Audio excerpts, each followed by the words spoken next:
Hi, welcome to the show. I'm Jesse Watson, and today what I'd like to show you is how I painted this.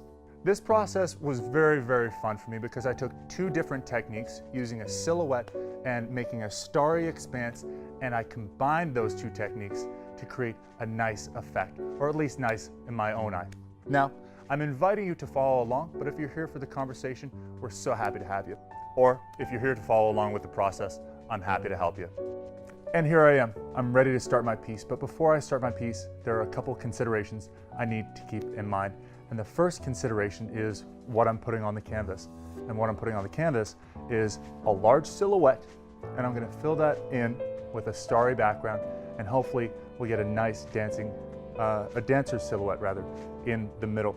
Before I do all that, I have to lay out mapping points. My mapping points are gonna tell me where I need to put my lines and my shapes, that sort of thing. My first mapping points are going to be for my outer silhouette. So I'm gonna do that right now. But first, I need to have some paint on my palette. Okay, so before I go ahead and put on my mapping points, what I'd like to do is just choose my color palette. Now I have this beautiful color wheel here. And with my color wheel, I get an understanding of how exactly I want this thing to look color-wise.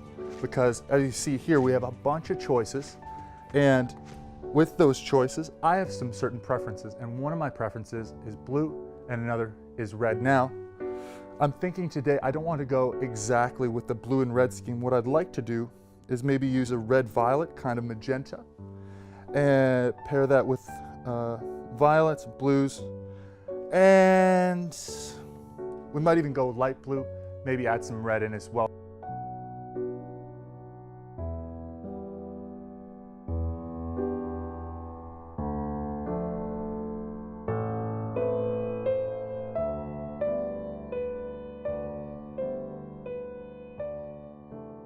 Okay, so I have my colors laid out on my palette. I have my blue, my red, and my magenta, which is probably going to come in handy. I have a bit of yellow, I have white. I'm not gonna add black because we're going to try and make close to black using red and blue, and I'll show you how that's done coming up. But of course, I have to set out my mapping points like I said. So I'm gonna choose my blue, I'm gonna use my reference image, and I'm going to dot those out, and we'll see how it turns out.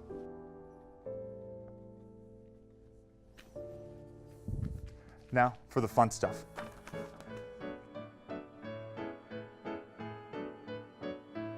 Then I'm going to paint in the neck area.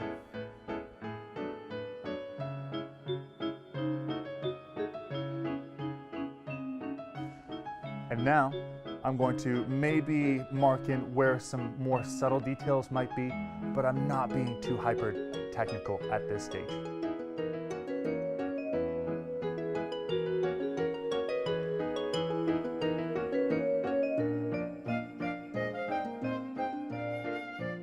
Okay, so what I have here is the palette wetting spray. Acrylic will dry very quickly, so it's very important that we keep the acrylic moist so that we can continue our process in wet working and blending and shaping. Then, when we go to let it dry, it'll dry super rapidly, so we can go on to our next step. I'm going to select some magenta.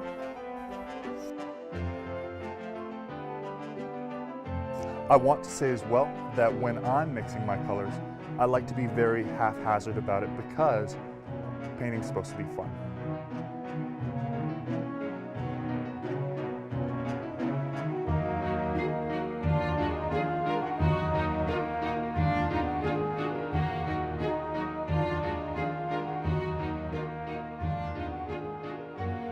Okay, so what I have here is a reference photo of a stellar nursery. I'm not going to try and paint this exactly, but what I am trying to do is use details from this reference photo to inform what I paint on the canvas. And so now, I'm taking my palette knife, and all I'm going to do is start applying this paint in different areas.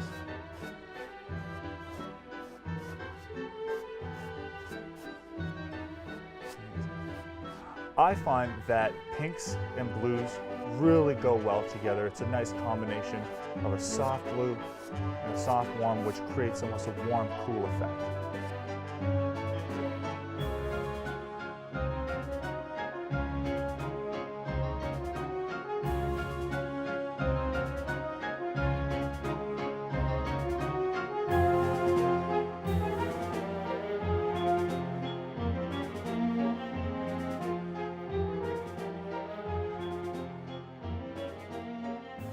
Awesome. So now I have some of my color blocked, but what I'd like to do now is add some darker tones. These darker tones are what is going to be the recessed areas or the deep areas of the piece, and I want to create that visual effect because I want people to be drawn in and have a sense that there is some space in this two-dimensional object. As well, when I'm creating these darker tones, all I'd like to do really is use my magentas, my reds, and my blues, and just darken those. I don't need to go in with any other extra colors. That said, if you want to choose an entirely different color palette, please, by all means.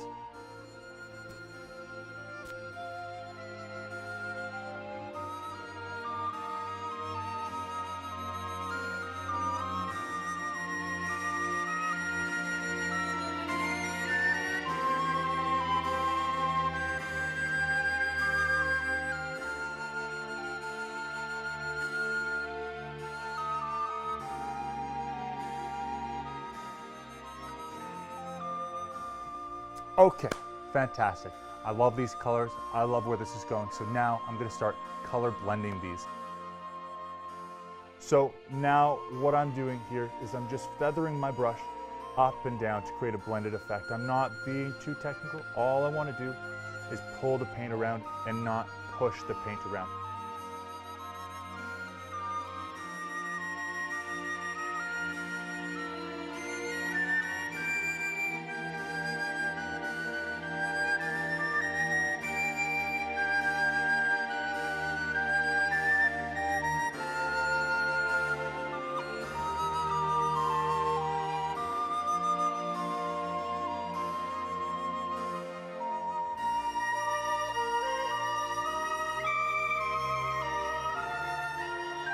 What I'd like to do now, noticing excess paint on the canvas, I'd like to take my palette knife and I'm going to scrape some of that off.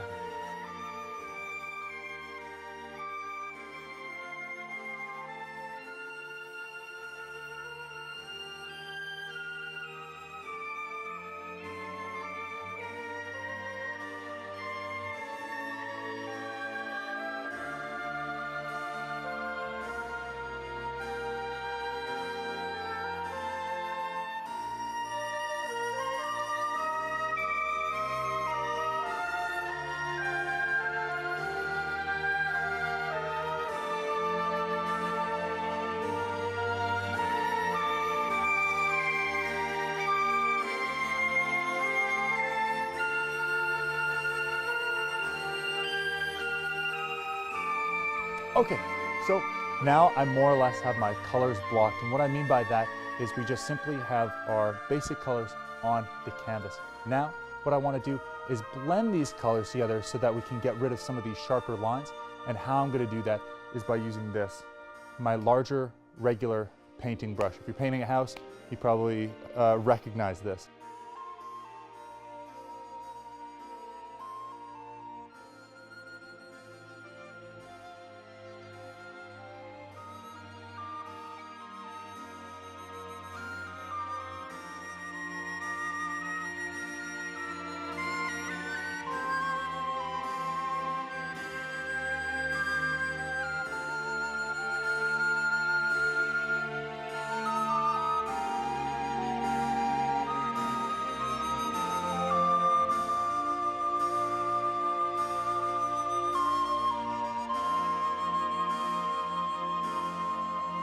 So I have my color on the canvas. What I'm going to do now is let it dry so that I can approach my next steps. All right, here it is. Now our colors are dry and I'm ready for my following steps. And the following steps are, I just want to add some lighter tones and some darker tones, let those dry.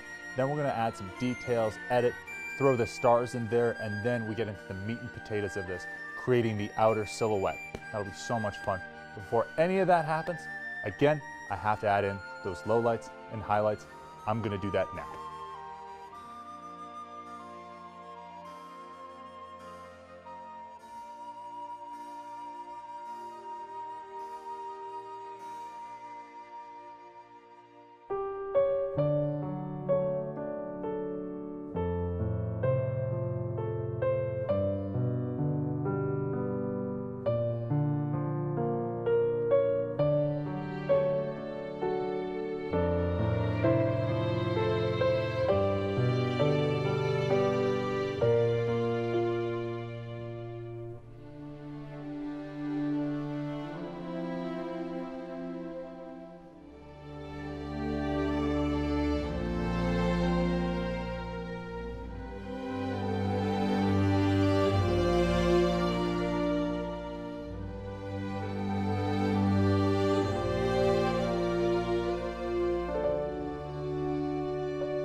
Okay, so my painting's dry.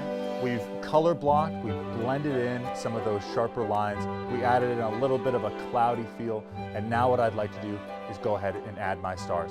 How I'm gonna do that is very, very simple. I'm gonna put paint on my toothbrush here. Now, I'm not gonna brush my teeth with it.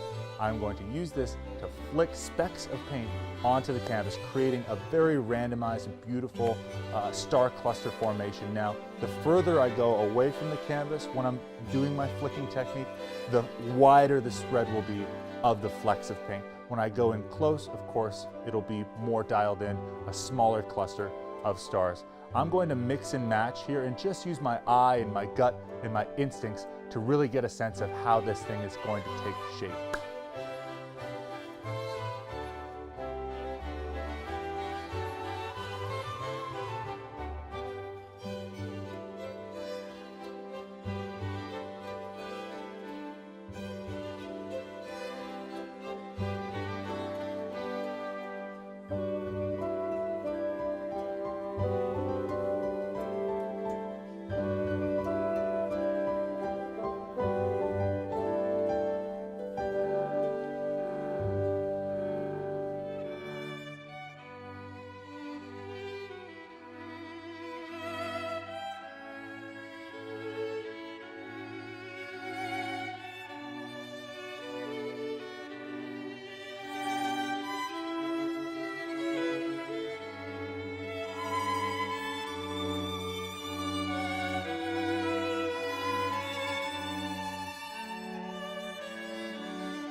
Amazing.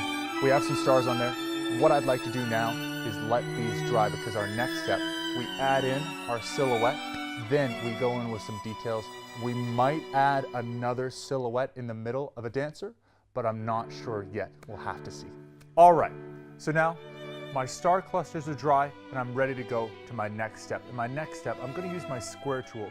This tool is going to help me make sure that the tiny lines that I'm going to add next are horizontally and vertically lined up correctly. So please follow along with me as I do this. You don't have to do this the same way. And as a matter of fact, I'd recommend just eyeballing it if you're starting out and you just want to create the effect that I'm doing, but you don't want to purchase an actual square tool. I'm going to show you how I use this right now.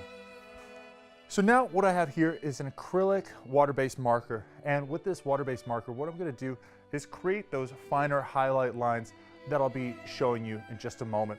Now, these are fairly inexpensive, but if you don't want to use these, what I recommend is this.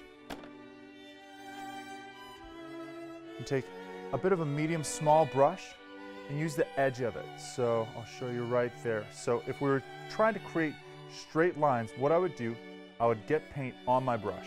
Then I would flick up, flick down, to the side, and to the side. I want to take the manual labor aspect out of this and just use the fine-tipped acrylic water-based marker. This way, I remove most of the chance of me making so many mistakes if you're following along.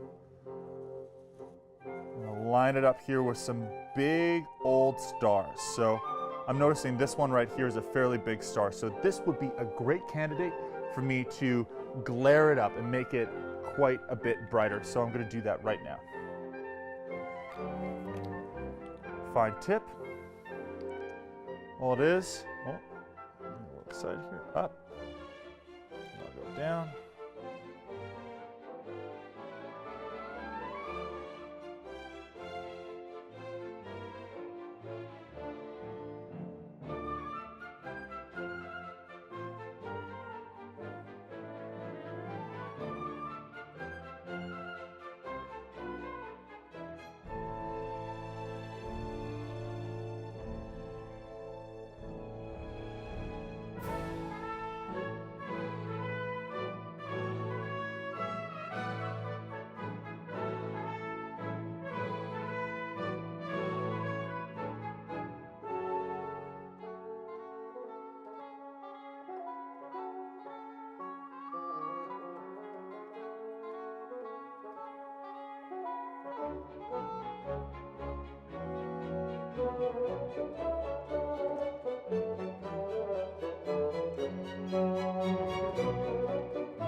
All right, so now we have our stars in there, we have our highlight flares. And what I'd like to do now is start mapping in my silhouette. This is where I'm going to sketch out the outline of the silhouette, but there are so many different ways you can do this.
Okay, so while those edits are drying, what I'd like to do is fill in all this area with white and maybe sketch this out a bit more before I do so, just so that it's perfect or close enough before I start filling in that white. So recap, prime the canvas with our starry background and the general shape of our silhouette. Then I blended all those colors that we filled in with. After that, I used my toothbrush to spritz on some of the highlights for the stars, finally adding white. Then I added some of those line highlights, doing the horizontal and vertical lines, and now we're at the final stages where we're making edits and we're filling in the silhouette. I'm going to sketch a little bit more, then start to bring in the white.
Okay, so here we are. We're very, very close to completion.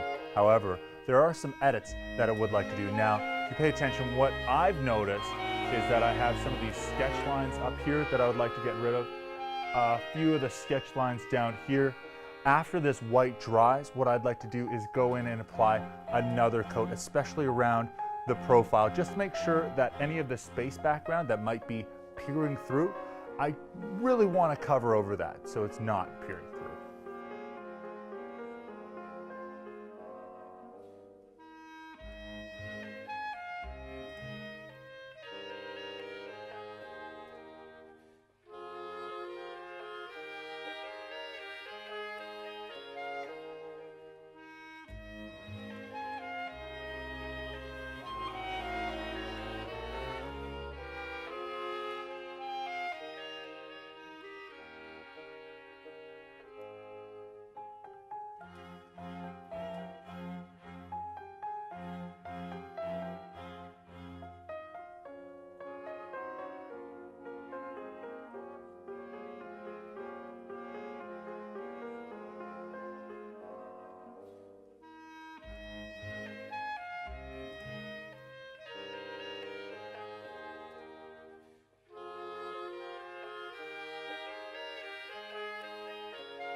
And so here we have it, my completed piece. I'm really happy with how this turned out. We used two different techniques in combination with one another to create a fabulous effect. And so the first technique, I created a starry background. I color blocked in my magentas and my blues and my purples. Then I flicked on some stars using my Thor toothbrush. The second technique is where I sketched in the silhouette and I brought all the white from the edge of the canvas into the edge of the silhouette. Using these techniques in combination with one another, again, created a marvelous effect. And I wanted to bring these up to you because I would love it if you were able to repeat this process at home. And as always, grateful to have you, happy to help you.